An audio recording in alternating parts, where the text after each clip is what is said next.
From the Arizona Daily Star and Tucson.com, this is the Wildcast.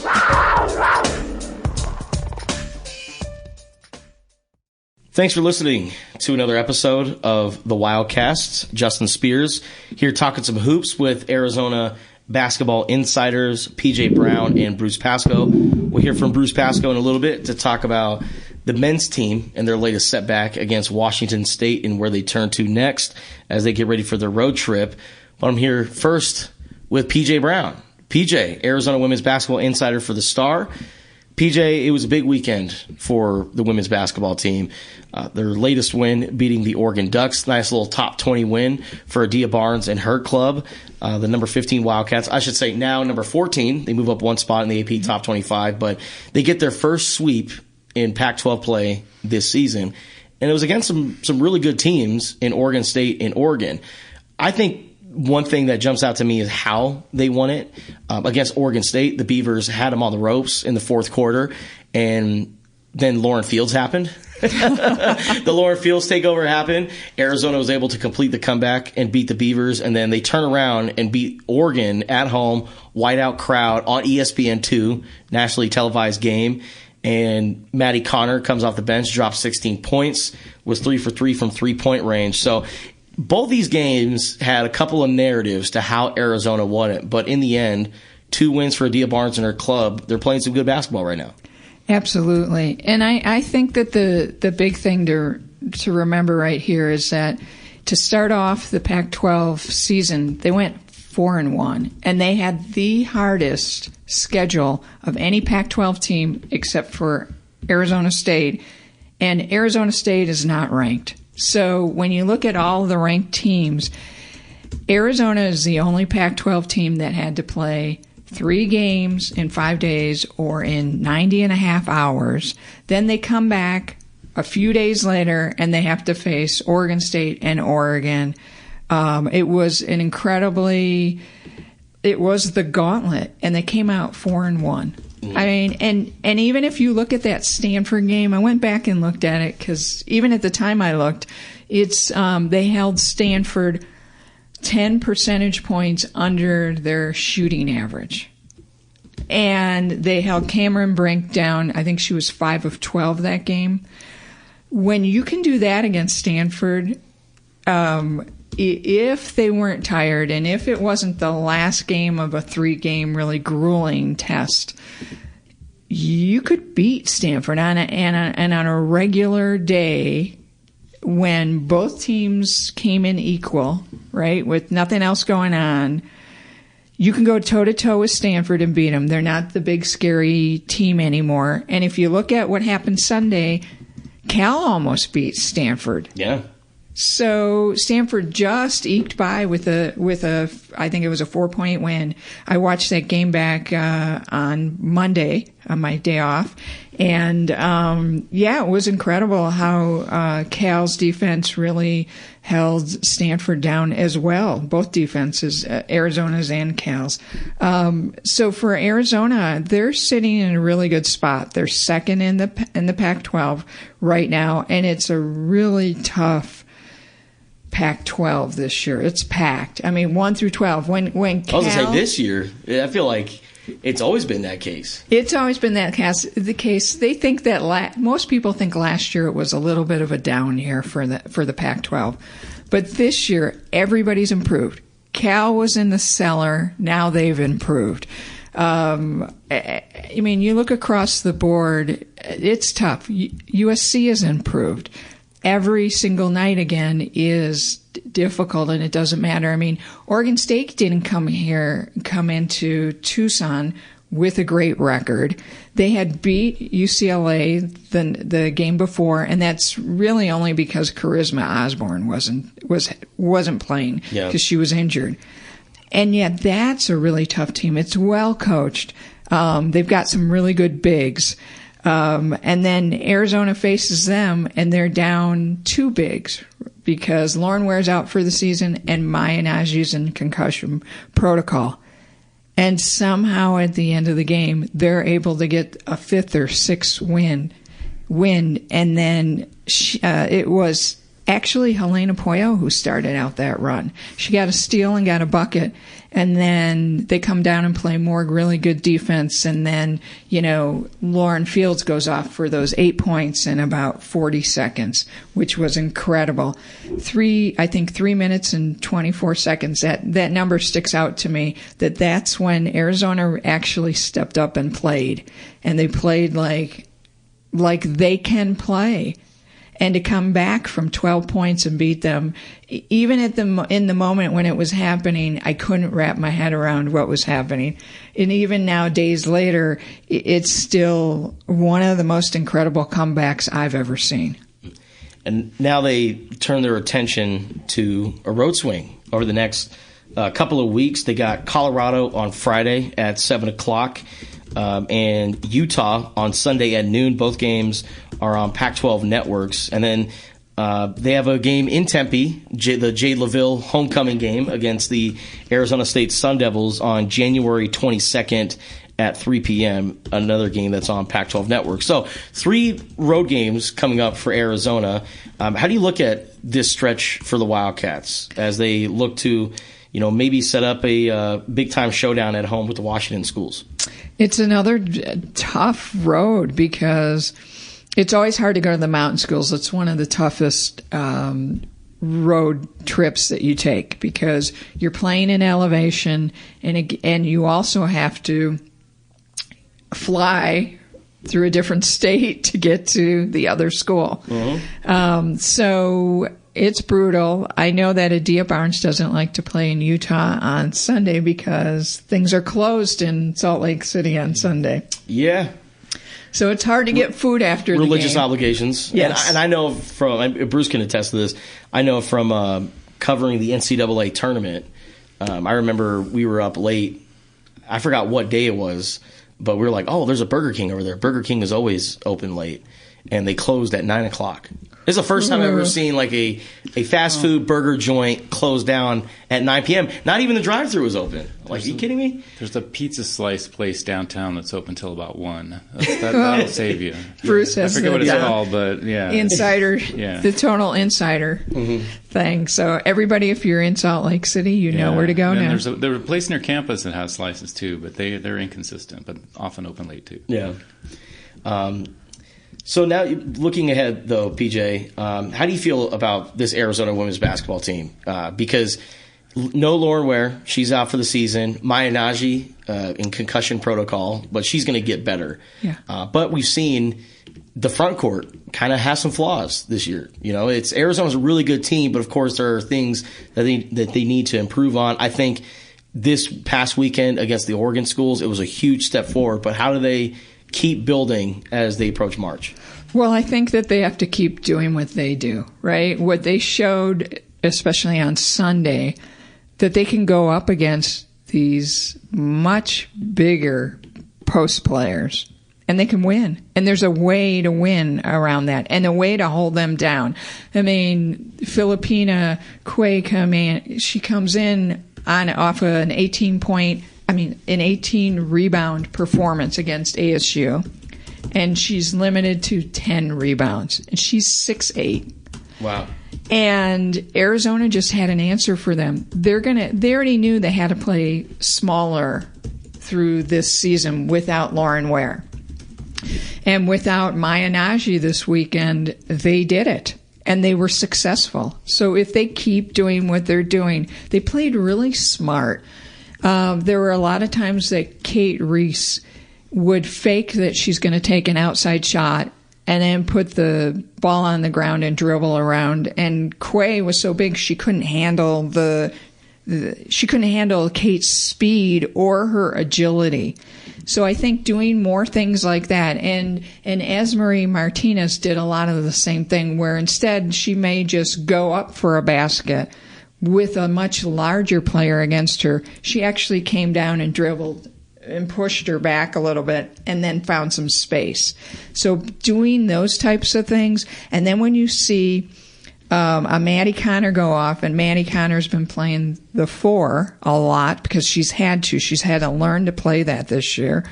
When she's getting better and she's really gritty on defense. You saw she took that big charge Is that because of the situation, like what's going on right now with Arizona, just in terms of just where they're at depth-wise on the front court? Because you think of Maddie Connor, sharpshooter, you think of guard. You don't think of the power forward.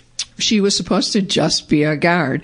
But when Lauren Ware went down, Adia said that she had to look at other players to play the 4. And one of them was Helena, who's played the 4 before, and she goes in and she plays it, and she's great, as always. And, Helena she's one of those players who, like a Sam Thomas, right? She's a point forward. She can play everything. Yeah. She knows where everybody should be on the court. She knows every play.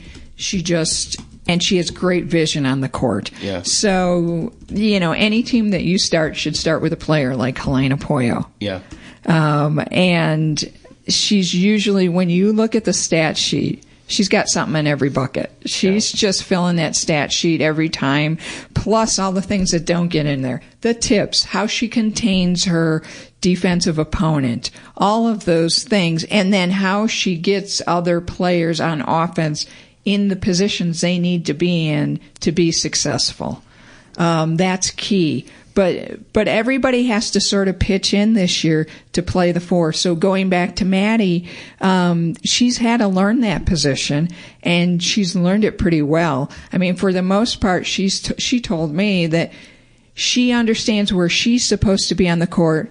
It's all about communicating to her teammates, because when they see her on the court, they always think that she's playing the 2, right? But then when there's a substitution and Kate goes out and Maddie has to switch over, people don't always see that or think about it. So she's communicating on the court that, no, I'm supposed to be here. Because on defense, the way the defense works, if she's in her position and somebody comes over or doesn't come over to help her trap, then the defense doesn't work. So they need to know what position everybody is playing so they can be in the right spot, and then they can help at the right time. We'll see if they're in the right spots this week when they take on Colorado on Friday at 7 p.m. and then Utah on Sunday at noon. And make sure you follow PJ Brown on Twitter. Check out her work on Tucson.com and the Wildcast app for all coverage of the Arizona women's basketball team this season. All right, now let's transition over to Arizona men's basketball insider Bruce Pascoe joining us in office. Bruce, you've been staying busy all season long, year 2 under the Tommy Lloyd era. And Bruce, for the first time since Tommy Lloyd's been hired as Arizona men's basketball coach, they experienced a home loss. And I remember growing up going to Arizona basketball games, and anytime they lost at home, like the diehards, the fans who went to every single game, it felt like it ruined their weekend. Like it was just like, oh, this one loss, it's just so bitter. They're just so pissed off leaving the arena. And it kind of had that feeling when they lost to Washington State. And Washington State, they have a losing record, right? Like that wasn't really a good loss, if you want to call it that. But I think Washington State's a much better team than the record shows. But to me, it felt like, oh my goodness, what's going on with Arizona basketball? And then Tommy Lloyd walks in and is kind of nonchalant, kind of shrugs it off and says, listen, I've experienced plenty of losses. There's a lot of basketball to be played. I was kind of impressed by just kind of his cool demeanor during that press conference. And he really played it off like, hey, this is, what happens in college basketball. But what do you think about the latest setback, Bruce, and just how Arizona can bounce back from this? It's a fine line there. He did say that, and he felt that way, but he also, I think he's aware of the standards here, and he made a reference to, it's a nice day, perfect weather, daytime, mid-afternoon tip-off, you win the game, everyone goes out to dinner and has a good time, feels good. That didn't happen. He said that didn't happen. Yep. He knows, the history here is, back to, 1982 when there was regular losses at home. I mean, there was a couple of rough years there, 18, 19, with the last time WSU beat them here. Was not a great season, but you're right, Justin. It totally feels that way. If you're a fan, I would think you just don't see them lose at home, and that's always been the formula for winning the Pac-12. You win at home and you split on the road, and right now they're not on that track. It's early, but yeah. So it's it's troublesome for that. Even though it's early, it's troublesome. They're already 2 games behind UCLA, and just losing at home, and they've still got UCLA, USC, Oregon. Some of these teams are coming in here the rest of the season that could also give them a home loss if they're not careful. So the one thing, or the couple things that I take away from their loss to Washington State is, one, Azuolas Tubelis is a really good player, but Muhammad Gay kind of had his number. Muhammad Gay, I think, had a better performance than Azuolas Tubelis, and even Tommy Lloyd said it after the game. Like, Muhammad Gay was the best big on the floor today, but Azuolas Tubelis still played his butt off and still had a great game. Oumar Ballo still battling back from illness. I mean, he was hospitalized with an undisclosed illness, but still, like, when you're coming back from being sick, like that, it takes a little bit. And we saw that with Kirk Kriisa when he came back from his illness. So I think Oumar Ballo is going to find his mojo and get back into his rhythm. So I take his performance this week with a grain of salt. I think the Arizona's front court is solid, Bruce, and we can make an argument that this is the best front court in college basketball. Mm-hmm. The one thing that does concern me, though, Bruce, is guard play right now. And we saw Courtney Ramey when he was introduced into the starting lineup, what he could do. We saw the numbers that he put up at Maui. They were impressive. We know that Kirk Kriisa can get hot on a good night. But you look at this past weekend, Bruce, 8 for 34 from the field, 21% from three-point range. That's not really ideal out of your backcourt if you're Tommy Lloyd. So moving forward, Arizona's going to have a lot from Kirk Kriisa and Courtney Ramey if they want to go far in March. Yeah, and I think, too, I think you feel the loss of Ben Mathurin in these past couple games, too, where he was a guy, when things were down, he was just like, give me the ball, I'm going to score, this is going to happen, get out of my way. And I'm not sure this team has that kind of player. They certainly have a guy like Kriisa who's confident and going to try and he's going to shoot, but he's a streaky shooter. Sometimes he's really good, sometimes he's off, and that's not unusual at all for a three-point shooter. But Mathurin just could get to the basket and at least get a foul. I mean, you saw the TCU game always comes to mind with that. I mean, there's no way they would have won without him and that determination he has. So that is a concern. You're right, and then streaky shooting on the threes. That's with this team. It's going to come and go. And I think as much as anything, and this was a lot what you said about Ballo being off. I mean, they need the 2-point percentage to be super consistent as a result, and it wasn't with Ballo being out, and even Tubelis wasn't quite as efficient as he usually is. And he scored the 29 points on 20 shots. He usually is more productive than that per shot. Another red flag, Bruce, and this has kind of been a talking point all season long for Arizona, is bench production. We've seen Henry Vasar, the blocks that he had against ASU. We've seen the impact the bench has had beyond just scoring, but they need that extra punch. If a guy like Oumar Ballo is unable to find his rhythm, you need that extra guy to come off the bench and hold up their end of the bargain. Cedric Henderson has been a somewhat consistent player off the bench for Arizona. But you look at this past game, Bruce, against Washington State, only 2 points off the bench. And, of course, those 2 points are from Cedric Henderson. We had a certain expectation for a guy like Adama Ball to make a jump from year 1 to year 2. And I wasn't expecting him to be Dalen Terry, the kind of the straw that stirs the drink. I was expecting him to be a little bit more like Pelle Larsson, a guy who could possibly be a Pac-12 Sixth Man of the Year and really make an impact off the bench. And we saw in the Pac-12 championship game, he's capable of having an impact. There were a couple of moments last year where Adama Ball made an impact in games, but this year, I'm not sure where Adama Ball is at. And I thought he'd be impacting games.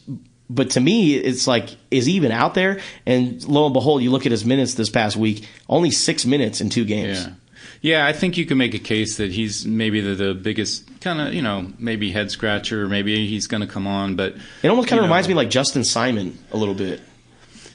Yeah, although he was more, I thought defensively he had more ability, certainly developed into a good defender at St. John's, but and he also left after, did he stay 2 years or 1? I can't remember. Yeah. But Ball's a little bit of a question mark, and I think you brought this out. Yeah, you and I were wondering, hey, this bench, someday it's going to come and bite them, and this was the game when it did, because if you look at it, they got nothing off the bench except 2 points from Henderson And this was a game where, and they can ride those starters hard, but in this particular game, you have Bala, who's been sick, and then you had Ramey, who's just off the last couple games, and you can't have that. If you're going to ride your 5 starters, you can't have 2 of them just not producing. So that's what happened. And I think Ball is a little bit of a question mark. And I think you can make Vasar and Boswell are understandable. They're freshmen, they're learning. Boswell particularly very young still. He had a great game on Thursday, came out and had kind of a clunker on Saturday, but that's going to happen with freshmen. Yeah. It's the other guys, the sophomores like Ball and your leaders that they're going to need from. But I don't know. I kind of think it's all goes back to that this team probably it just raised expectations by coming out of the gate so fast like they did last year. Now last year they kept it up. I don't know, this team was expected to be a little bit down from last year, and maybe that's who they are. I don't know. They still have time to show who they are, but losing those 3 first-round picks, you've seen it, like I said, with Matherin and the offense, and then defensively they're still trying to adjust without Koloko, and how aggressive do they be on the perimeter without him in there, and how does all that work? Tommy Lloyd said a week or 2 ago that he's still working on that philosophy of what to do, and that's developing as well. It's you can't discount when you lose 3 starters to the NBA draft. That's even in today's day and age where you can recruit at a high level, and they do here. It's just not that easy. Yeah, and you need a really good bench right now, and those guys need to step up, because if Kylan Boswell didn't have those 3s coming off the bench, I'm not sure Arizona wins that game. Washington had a chance to tie it up and put it into overtime. You don't have a Kylan Boswell doing what he did. I mean, we could be talking about Arizona getting swept and getting out of the top 10 and really getting a slice of humble pie. Yeah, that's true. I mean, Washington has a better record, although I think what Washington State does, I think they're a little scarier probably for a team like Arizona. But although you do think there was always that human factor, if they lost on Thursday, chances are they would have had a better effort on Saturday. Yeah. It's hard to imagine them getting swept at home. But yeah, theoretically it could happen. And it also goes to speak for, like I said, they got Oregon, they got USC, they got UCLA all coming in here, and there's no guarantees they're going to beat anybody, even at home. If they have another deal like this, maybe the Bay Area teams they don't have to worry about as much, but there's some concerns there. All right, Bruce, I know you're traveling this week. Arizona takes on now. They're still in the top 10. They're number 9 in the AP top 25. But they got the Oregon schools. Oregon State on a Thursday at, once again, 9 p.m. Mm-hmm. I think it's going to be 8 p.m. out there in Oregon for you, but still super late game regardless. And then a 4 p.m. game on Saturday against the Oregon Ducks.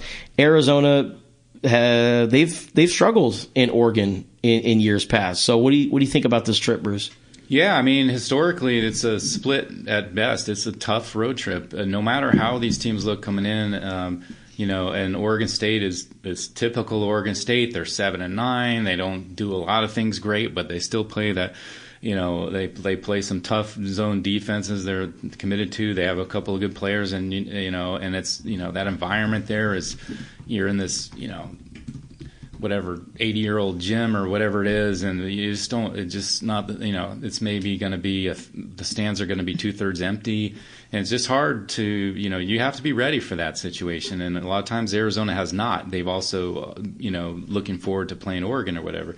Now it's a little different, though, because Arizona's coming off a loss. I think they will be pretty motivated to go in there. And so I think, they should be okay Thursday. But Saturday is going to be really interesting in Oregon because Oregon is, they've had some injury problems and, a lot of newcomers they're meshing in. And typically, and this didn't happen last year, but typically Oregon starts to hit its stride right about now. And they showed a little signs last weekend, beating Utah, in Salt Lake by 10 points or something, and that was Utah's first loss. Is they're proven to be better than everybody thought. So and they not only do they switch defenses, but they switch defenses sometimes on the same possession. They're and that's going to be it'll be a good crowd Saturday afternoon. It should be pretty wild, and it'll be tough. And Bruce, how is it for the players actually to play those late night games? I mean, I know for us it's like,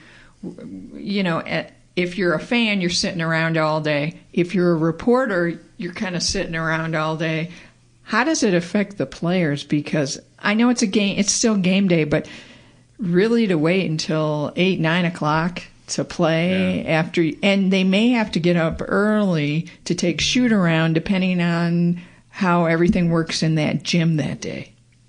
Yeah, I think it's a good point. I think they're all different. I think, for the most part, though, I think these players are pretty flexible and resilient. They've been playing travel ball games at 8 a.m. and 9 p.m. of their whole lives. So I don't think it's that big a deal, but I think it's actually a little bit harder for the road team because they're sitting around the hotel all day. If you're at home, at least you can go to class, you get some stuff done or do your laundry or whatever. But if you're on the road, in Corvallis, for 8 hours just sitting there, and maybe they have some team meetings or whatever, but I know typically where they stay, there's nothing to even walk to. I mean, so that's hard, and that is something that doesn't really ever get talked about, but it's a factor, no question. I'm really excited for the Oregon game on Saturday because of the front court matchup, Bruce. We talk about Azuolas Tubelis and Umar Ball, and we rave about those guys, but Oregon has some dudes in the front court as well. Enfili Dante, who's been there for a few years now. He's a senior, fellow Malian. He'll be going up against Umar Ballo on that end. And then Kel L. Ware, this star freshman from Arkansas, 7-footer. A lot of people view him as a top 5 pick. So what do you think about this matchup real quick before we get out? Yeah, those guys, a lot of potential with him. With Ware and Dante, as you may recall, because you're so into and up on recruiting. I mean, he was a 5-star guy who was like the Peach Jam MVP, and then reclassified, went to Oregon, probably too young, didn't get into school right away. He had this whole delay, and then last year he was hurt. So this is his 3rd year, but this is really only his 1st year. Second, I guess, but really the first time you're seeing him be kind of what was expected. He's a heck of a player, and then Quincy Guerrier, who's kind of that classic Oregon swing forward, can do a lot of different things, and he came back from the draft, and he's really pretty dangerous too. So they have a lot of. A lot of talented players. It's always a question of chemistry with them, and are they going to get it together, and when are they going to get it together? But when they do, they're scary. I mean, I picked them to finish second. I still think that's possible, but we'll see. Bruce Pascoe will be out in Oregon. Corvallis first on Thursday. Tip-off for that game is at 9 p.m., and then he'll be out there on Saturday as Arizona plays the Oregon Ducks at 4 p.m. Find Bruce's work on the road on Tucson.com and the Wildcaster app. And by the way, I know we've been away from basketball podcasts in 2022, but since the start of the new year, we're going to be doing these once a week, going back to last season. Our former colleague, Alec White, who's about to start the NFL playoffs with the Buffalo Bills.